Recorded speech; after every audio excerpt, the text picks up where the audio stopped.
This is HOA rejected. The HOA made it personal, and I made it documented. The pounding on my front door started at 6 in the morning, and when I opened it, Kimberly Parker was already yelling about the snow shovel I had left on my porch overnight. I am a solar installation scheduler, which means I spend my days dealing with city permits, roof inspections, and approval processes that require patience and documentation. I moved to Rochester, New York 8 months ago because the company needed someone local to coordinate installs across the Finger Lakes region, and the job paid well enough that I could afford a townhome and a gated community. The Meadowbrook Blizzard Zone Landing Association seemed fine during the summer walkthrough. The rules packet was thick, but every HOA has rules. I signed the papers, moved in during August, and everything was calm until the first snow hit in late November. That was when I learned that Kimberly Parker, the rules enforcement chair, treated winter like her personal battleground. She stood on my porch in a white belted wool coat and black earmuffs, holding her phone on speaker like it was dispatch. The screen turned away from me so I could not see who she was pretending to call. Her brown hair was styled in tight curls that barely moved in the freezing wind, and her voice cut through the early morning silence like a blade. "You left your shovel on the porch after clearing yesterday," she said. "That is a storage violation under the winter emergency guidelines. I already documented it, and if you do not move it right now, I am calling a compliance hearing." I looked past her at the driveway I had cleared the night before, the walkway I had salted, the snowbanks I had piled neatly along the curb exactly where the HOA winter packet said to put them. My shovel was leaning against the railing, the blade still packed with ice from the cleanup. "I have a winter emergency kit on my porch per the guidelines," I said. "The shovel is part of the kit." She smiled, but it did not reach her eyes. "The guidelines say stored in a weatherproof container, not loose on the porch. I am the reason this neighborhood stays civilized. If I let you slide, everyone will start dumping equipment everywhere, and we will look like a trailer park by March." I kept my voice calm. "I will move it. Can I get dressed first?" She tapped her phone screen without looking at it, and I heard a faint click sound like she was taking another photo. "You have 15 minutes before I file the report. Oh, and your car is parked 3 inches over the driveway boundary line, so that is a second notice. Fix it, or I am calling the tow company." She turned and walked back down my driveway, her boots crunching through the ice, and I watched her stop at the mailbox to take another photo, with her phone held high. A gust of freezing rain hit my face, and I realized my gloves were still wet and useless from the night before. I closed the door and checked the HOA winter emergency guidelines on my phone. The document was 42 pages long, and the section on porch storage was buried on page 19. It said snow removal equipment must be stored in a weatherproof container or inside the home when not in active use. Active use was not defined. I had used the shovel 8 hours ago. I did not know if that counted. I moved the shovel into the garage, measured my car placement with a tape measure, and repositioned it 4 inches back from where Kimberly claimed the boundary was. Then I went to work, and by the time I got to the office, I had an email from the Meadowbrook Blizzard Zone Landing Association Management Company with 2 attached violation notices, one for porch storage, one for driveway encroachment. Each carried a $50 fine, payable within 10 days, with a note that repeat violations would escalate to a hearing and possible collections action. I called the management company and got a voicemail. I called Kimberly directly, and she answered on the first ring. "Did you move the shovel?" she asked. "Yes," I said, "and I repositioned the car. Can you withdraw the notices?" "No," she said. "The violation occurred, so the fine stands. Next time, follow the rules from the start. Go ahead and call whoever you want. I have a committee for that." She hung up. I sat in my truck in the office parking lot and stared at the email. The notices were dated and time-stamped before Kimberly ever knocked on my door. She had written them the night before, which meant the whole porch conversation was theater. She was not giving me a chance to fix anything.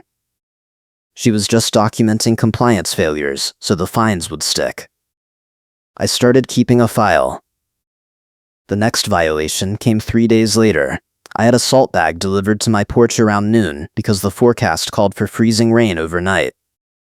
I was in a meeting with a city building inspector when Kimberly texted me a photo of the bag with the message storage violation. Salt products must be kept in sealed bins per winter safety code.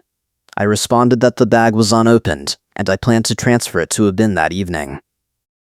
She responded with no exceptions, already filed. That night, I found a bright tow warning sticker on my windshield, even though my car was parked in my own driveway. The sticker had no HOA logo, no signature, just the words unauthorized parking, subject to tow, and a phone number I did not recognize. I peeled it off and added it to my file. The fourth violation came the following week. The city plow had pushed a ridge of packed snow across the end of my driveway during the night, and I cleared it before leaving for work at 7 in the morning. By the time I got home at 6 that evening, there was a notice taped to my door citing failure to maintain pedestrian access within 4 hours of snowfall. I checked the HOA winter packet again, and the rule said driveways and walkways must be cleared within 4 hours of snow event conclusion. The plow had come through at 2 in the morning. I had cleared it 5 hours later. Technically, I was an hour late. I drafted an appeal and emailed it to the management company. I explained that I was a single resident, that I worked full-time, and that clearing snow at 2 in the morning was not reasonable. I attached photos showing my driveway and walkway were clear and salted before the sun came up. The management company responded 2 days later with a form letter. Appeals must be submitted in writing via certified mail within 5 business days of notice receipt, and all fines remain active during the appeal process. I sent the appeal via certified mail. The fine stood. By mid-December, I had 6 violations on file and $300 in fines. Kimberly started patrolling my street during the early morning hours, and my doorbell camera caught her walking past my house twice before sunrise, her phone held up like she was taking photos. I saved every video clip. The escalation shifted when I received a certified letter on December 18th. It was from the Meadowbrook Blizzard Zone Landing Association Board of Directors, and it stated that my account was past due and subject to collections action if not paid within 14 days. The letter included a breakdown of fees and pretended the snow policy violations were enforceable under state law. I read it twice, then called an attorney who specialized in HOA disputes. Her name was Monica, and she laughed when I read her the letter. "They are bluffing," she said. "Snow removal is a municipal code issue, not an HOA covenant issue, unless your CC&Rs specifically tie winter maintenance to architectural standards. Do they?" "I do not know," I said. "I have the rules packet, but I have never seen the full covenants." "Get them," she said. "If snow removal is not in the recorded covenants, the HOA can ask you to comply, but they cannot fine you or send you to collections. And if they are resetting your cure deadline so you can never be compliant, that is bad faith enforcement. Document everything." I requested a copy of the covenants from the management company. They sent me a link to a scanned PDF that was missing pages 12 through 18. I requested a complete copy. They said they would mail it. It never arrived. On December 22nd, I received a second letter, this time from an attorney representing the HOA. The letter was full of bluff language and threatened immediate collections action, a lien on my property, and referral to a law firm for further proceedings. It demanded payment of all fines, plus a $100 administrative fee within 7 days, and it stated that failure to comply would result in a hearing before the board and possible suspension of community privileges, including gate access. I kept my hands open and my voice calm, because the real move was still ahead. I did not pay the fines. Instead, I filed a formal complaint with the management company regional supervisor, a man named Greg, who oversaw 3 HOA communities in the Rochester area. I attached every violation notice, every appeal, every time-stamped doorbell camera clip, and a timeline showing that Kimberly had filed notices before I was even aware of the alleged violations. I also attached screenshots of the HOA neighborhood group chat, which I had been added to when I moved in, and which Kimberly used to coordinate enforcement actions with 2 other board members. The chat included messages like "target the new guy first," "he does not know the system yet," and "reset his deadlines if he fixes anything. We need the revenue." Greg responded within 48 hours and scheduled a call. He sounded tired. "I have reviewed your file," he said. "I am going to be honest with you. Kimberly Parker has been on the board for 6 years, and we have had multiple complaints about her enforcement methods. The problem is that the board votes on violations, and she controls 2 other votes, so we cannot override her without a full membership recall election. What about the collections threat? I asked. That is where it gets tricky, he said. The HOA can send you to collections for unpaid fines if the fines are valid under the covenants. I looked at your covenants, and snow removal is listed as a maintenance obligation, but the enforcement timelines Kimberly is using are not in the recorded documents. She is pulling them from the winter guidelines, which are not legally binding. So technically, you do not owe the money, but if you do not pay, she is going to keep escalating until you either pay or take her to court. What if I prove she is targeting me? I asked. Then you have a harassment case, Greg said, but that is a legal fight, and those take months. If your job is on the line because the chaos is interrupting your work and sleep, you might want to just pay the fines and move. I did not move.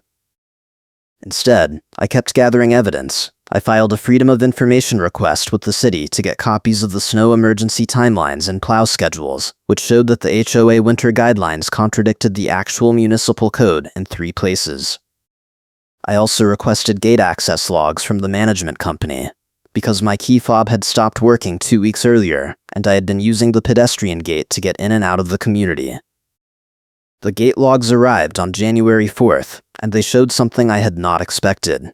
My access had been manually disabled on December 10th, the same day Kimberly filed the salt bag storage violation. The log entry included a note, owner request, compliance issue. I had never requested my access be disabled. Kimberly had done it herself, using her board access to the gate system, and she had locked me out of my own neighborhood to make my life harder. That was my trump card. I did not tell anyone about the gate logs yet. I kept going to work, kept clearing my driveway, kept documenting every interaction. On January 8th, Kimberly cornered me before sunrise while I was shoveling my walkway. My gloves were wet and useless from the overnight ice, and my fingers were numb. She walked up my driveway without announcing herself, and I only noticed her when she started talking. "You are piling snow too close to the curb," she said. "That is a drainage violation. If the melt causes flooding, you are liable." I stopped shoveling and looked at her. The snow was piled exactly where the winter guidelines said to pile it. "I followed the map on page 8, I said. "The map is outdated," she said. "We updated the drainage policy in November. You should have been at the meeting." "I was not notified of a meeting," I said. "All owners are notified via email," she said. "If you did not get it, that is your problem. I am filing this as a repeat offense, which means the fine doubles. You are up to 8 violations now, so we are scheduling a compliance hearing. You will get the notice in the mail." She turned to leave, and I said her name. She stopped. "Go ahead and call whoever you want," she said without looking back. "I have a committee for that." She walked away, and I stood in my driveway with my wet gloves and my numb fingers, watching her car pull out of the community through the main gate that I could not use anymore. The hearing notice arrived on January 12th. It was scheduled for January 25th at 7 in the evening, and it stated that I was required to appear before the board to address multiple winter maintenance violations and past due fines, totaling $450. Failure to appear would result in automatic collections action and suspension of all community privileges. I marked the date on my calendar and kept working. On January 15th, I got a tip from an unexpected source. I had been talking to a friend who worked at the local news station about HOA horror stories in general, and she mentioned that a tip line staffer named Laura had been collecting complaints about Meadowbrook Blizzard Zone Landing for over a year. Laura called me that afternoon. "I have been tracking your HOA for a while," she said. "If you have documentation, I can tell you what matters for a story. Do you have meeting minutes?" "I have violation notices and emails," I said. "I do not have minutes." "Get the minutes from the November meeting," Laura said. "If they updated the drainage policy, like Kimberly claims, it should be in the minutes. If it is not, she is lying, and that is your smoking gun." I requested the November meeting minutes from the management company. They sent me a PDF 3 days later. I opened it and read through the agenda. There was no mention of a drainage policy update. I searched the document for the word drainage. Nothing. I searched for snow. One mention, related to plow vendor contract renewal. I emailed Greg, the regional supervisor, and asked if there had been any amendments to the winter guidelines approved in November. He responded the next day, no amendments were approved in November. The last update to the winter guidelines was in March of last year, and it only affected contractor insurance requirements. Kimberly had lied. I added the minutes and Greg's email to my file. If you are enjoying this story, hit the like button and subscribe, because it gets even better from here. On January 18th, 1 week before the hearing, I was leaving for work at 6:30 in the morning when I noticed a tow truck idling at the end of my driveway. The driver was standing next to my car with a clipboard, and Kimberly was standing next to him, pointing at my rear bumper. I walked down the driveway, and the driver looked up. "Are you the owner?" he asked. "Yes," I said. "What is going on?" "Ma'am says your vehicle is parked in violation of community standards," the driver said. "She has a signed authorization for tow." Kimberly held up a piece of paper, and I saw the HOA letterhead. "Your car is blocking snow removal access," she said. "I authorize the tow under emergency winter protocols." I looked at my car. It was parked in my own driveway, 4 feet from the curb, exactly where it had been for 3 months. There was no snow blocking anything. The plow had not come through in 2 days. "How is my car blocking snow removal?" I asked. The plow operator reported that he could not access the curb line because your vehicle extended too far into the street setback zone, Kimberly said. "That is a safety violation. The tow is non-negotiable." I pulled out my phone and took a photo of my car, the empty street, and the tow truck. Then I called the non-emergency police line. The dispatcher said an officer would be there in 15 minutes. I told the tow driver I was not authorizing the tow until the police arrived. He shrugged and said, "That is fine. I get paid either way." Kimberly smiled. "You are just making this worse for yourself," she said. The officer arrived 12 minutes later. He looked at my car, looked at Kimberly, and asked to see the tow authorization. Kimberly handed him the paper, and he read it twice. "Ma'am, this does not specify a violation code or a legal basis," he said. "It just says emergency winter protocols." "What statute are you citing?" Kimberly pointed at me. "He is in violation of the HOA covenants," she said. "I am the rules enforcement chair. I have the authority to authorize tows for safety violations." The officer looked at me. "Is your car parked on private property or public property?" "Private," I said. "This is my driveway. It is inside the property line." "Then the HOA does not have the authority to tow it without a court order," the officer said. "If there is a covenant dispute, that is a civil matter. You will need to go through the hearing process or file in court." He handed the paper back to Kimberly and told the tow driver he could leave. The driver got in his truck and drove off, and Kimberly stood in my driveway with her phone held high like she was recording. "You just interfered with lawful HOA enforcement," she said. "I am adding this to your file. You are going to lose your hearing, and when you do, I am going to make sure you lose your gate access permanently." She walked back to her car and drove away, and the officer looked at me. "Do you want to file a report?" he asked. "Not yet," I said. "I have a hearing next week. I am going to handle it there." He nodded and left, and I stood in my driveway with the tow hook chain marks still visible in the slush near my bumper. I went to work late and spent the lunch hour drafting a timeline of every violation, every fine, every notice, every interaction. I printed it on legal paper and put it in a 3-ring binder with tabs. Then I printed the gate access logs, the November meeting minutes, Greg's email, and the doorbell camera screenshots. I added them to the binder with more tabs. The final document was 42 pages long, and every page had a sticky note marking the key evidence. I also called Laura, the news tip line staffer, and asked her what else I should bring. "Bring a witness if you can," she said. "Someone who has seen Kimberly in action. And bring your own recording device. HOAs hate being recorded, but if it is a formal hearing, you have a right to document it." I did not have a witness, but I had my phone, and I made sure it was fully charged. The hearing was scheduled for January 25th at 7 in the evening in the clubhouse meeting room.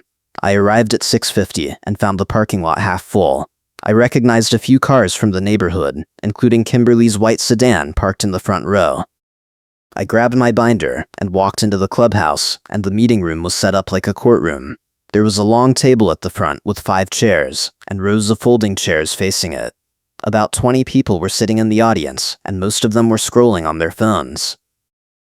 Kimberly was sitting at the front table with 4 other board members, and she looked up when I walked in.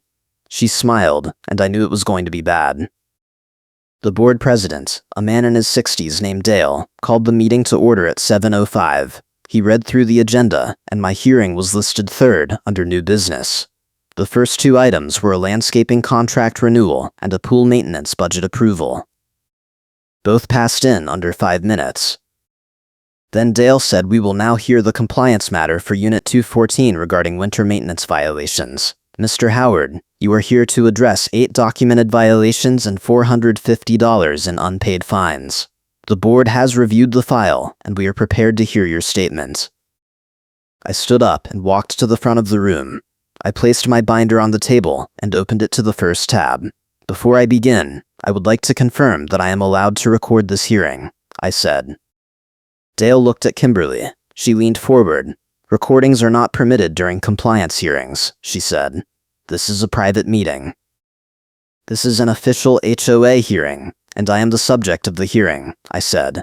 Under New York law, I have the right to record any meeting where I am a party. If you refuse, I will file a complaint with the state attorney general. Dale sighed. Fine, he said. You can record. I set my phone on the table and started the voice recorder app. Then I began. I have been a resident of Meadowbrook Blizzard Zone Landing for 8 months, I said. During that time, I have been issued 8 winter maintenance violations by Miss Parker.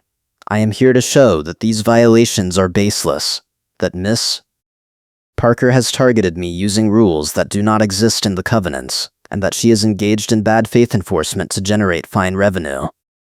I flipped to the second tab and pulled out the November meeting minutes. Miss Parker told me that the drainage policy was updated in November, I said. These are the minutes from that meeting. There is no mention of a drainage policy update. I also have an email from Greg, the regional supervisor, confirming that no updates were approved. Miss Parker lied. Kimberly stood up. Those minutes are incomplete, she said. We had a special session after the regular meeting. Where are the minutes from the special session? I asked. They were not recorded, she said. Then they do not exist, I said, and under the bylaws, any policy change requires a recorded vote. I flipped to the third tab and pulled out the gate access logs. I also want to address the fact that my gate access was disabled on December 10th, without my knowledge or consent, I said. These logs show that Miss Parker used her board credentials to lock me out of the community. This was done in retaliation for my refusal to pay fines I do not owe. Kimberly's face went red. That was a compliance measure, she said. You were in violation. Of what? I asked. There is no covenant provision that allows the board to disable gate access for unpaid fines. You locked me out to harass me. Dale held up his hand. Let us take a look at the logs, he said. I slid the printout across the table, and Dale read it. Then he looked at Kimberly. Did you disable his access? Yes, she said. It is within my authority as enforcement chair. No, it is not, Dale said. We talked about this last year. You cannot disable access without a board vote. Then we will vote now, Kimberly said. No, Dale said. We will not. Reinstate his access tonight. Kimberly sat down, and I flipped to the fourth tab. I also have doorbell camera footage showing that Miss Parker has been conducting surveillance of my property during early morning hours, filing violation notices before I am even aware of alleged issues, and resetting cure deadlines so I can never achieve compliance. I have screenshots of the neighborhood group chat where she coordinates these actions with other board members. I pulled out the printed screenshots and passed them to Dale. He read them, and his jaw tightened. These are from our private board chat, he said. No, I said. These are from the neighborhood group chat that all owners have access to. You added me when I moved in. Dale looked at Kimberly. You have been coordinating enforcement actions in the public chat? It is not public, she said. It is residents only. It is still a violation of the privacy policy, Dale said. I flipped to the 5th tab. Finally, I said, I want to address the tow truck incident on January 18th. Miss Parker authorized a tow of my vehicle from my own driveway without legal basis. A police officer confirmed that the tow authorization was invalid. Miss Parker then told me she would make sure I lose my gate access permanently. That is harassment, and it is retaliation. I pulled out the photo I took of the tow truck and the police report number the officer had given me. Dale took the photo and stared at it for a long time. Then he looked at Kimberly. Did you authorize a tow from his driveway? Yes, she said. He was blocking snow removal access. He was parked in his own driveway, Dale said. We cannot tow vehicles from private driveways. That is not legal. It was an emergency measure, Kimberly said. It was harassment, I said, and I have documented every interaction, every violation notice, every fine, and every attempt to lock me out of this community. I am not paying the fines, and if this board votes to send me to collections, I will file a lawsuit for bad faith enforcement, harassment, and breach of fiduciary duty. The room was silent. Dale looked at the other board members, and 2 of them were staring at Kimberly like they had never seen her before. The 3rd board member, a woman in her 50s, raised her hand. I move that we dismiss all violations and refund any fines paid, she said. Second, said the 4th board member. Dale nodded. All in favor? 4 hands went up. Kimberly did not raise hers. The motion passes, Dale said. Mr. Howard, your fines are dismissed, and your gate access will be reinstated tonight. We apologize for the inconvenience. I closed my binder and picked up my phone. Thank you, I said. I walked out of the meeting room, and the audience started clapping. Kimberly stayed in her seat, her face red, her mouth pressed into a thin line. I did not look back. The next morning, I received an email from Greg, the regional supervisor. He said he had reviewed the hearing recording, and that the board had voted to remove Kimberly from the enforcement chair position effective immediately. He also said the management company would be conducting a full audit of all violation notices issued in the past 12 months, and that any residents who had been targeted with invalid fines would receive refunds. I forwarded the email to Laura, the news tipline staffer. She called me an hour later. This is good, she said. Really good. Do you want to go on camera? No, I said. I just want to be left alone. Fair enough, she said. But I am going to write this up as a tip piece for the consumer segment. People need to know what is happening in these HOAs.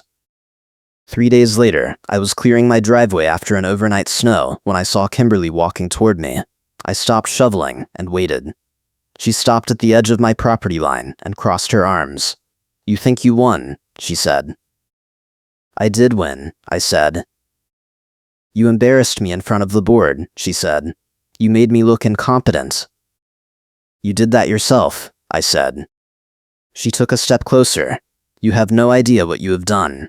This neighborhood was running smoothly before you showed up. I kept the standards high. I kept people in line. Now everyone is going to think they can do whatever they want. You were targeting me for fines I did not owe, I said. You locked me out of my own neighborhood. You tried to tow my car from my driveway. That is not keeping standards high. That is harassment. She opened her mouth to respond, but before she could say anything, a gust of wind hit, and a stack of papers she had been holding under her arm exploded into the air. Notices scattered across the snow, fluttering and tumbling like leaves, and I watched her scramble to grab them as they blew down the street. A few landed in a slushy puddle near the curb, and the ink started to run.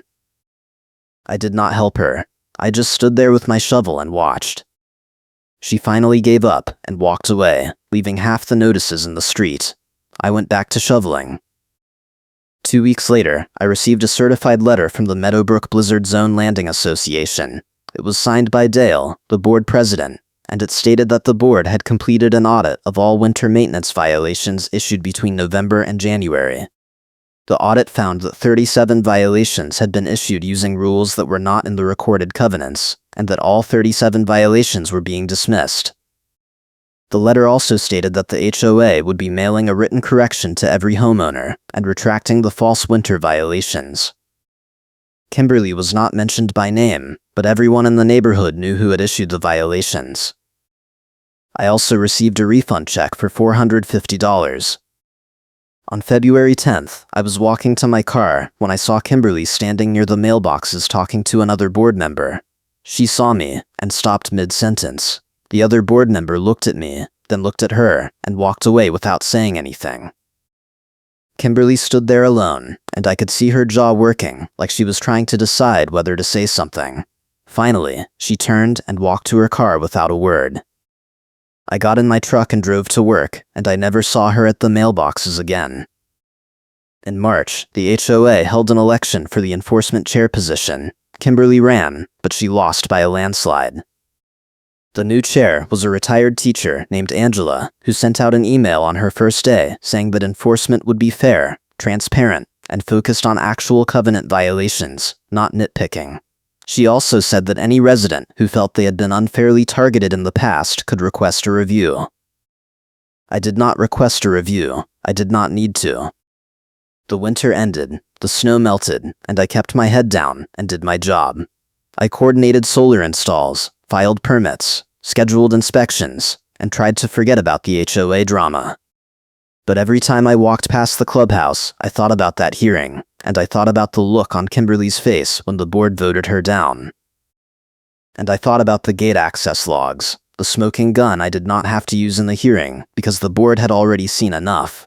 I had kept them in reserve, and I had shown them to the management company regional supervisor instead of the local rep. Greg had seen the evidence, understood what it meant, and taken action before Kimberly could spin it. That was the real move, not the hearing, not the binder, not the timeline. The real move was making sure the right person saw the proof at the right time. In late March, I was at a neighborhood cookout when a man I had never met walked up and introduced himself. "I am Paul," he said. "I live in Unit 118. I just wanted to say thank you. I got hit with 3 snow violations in December, and I paid them because I did not know I could fight back. I got a refund last week because of your hearing."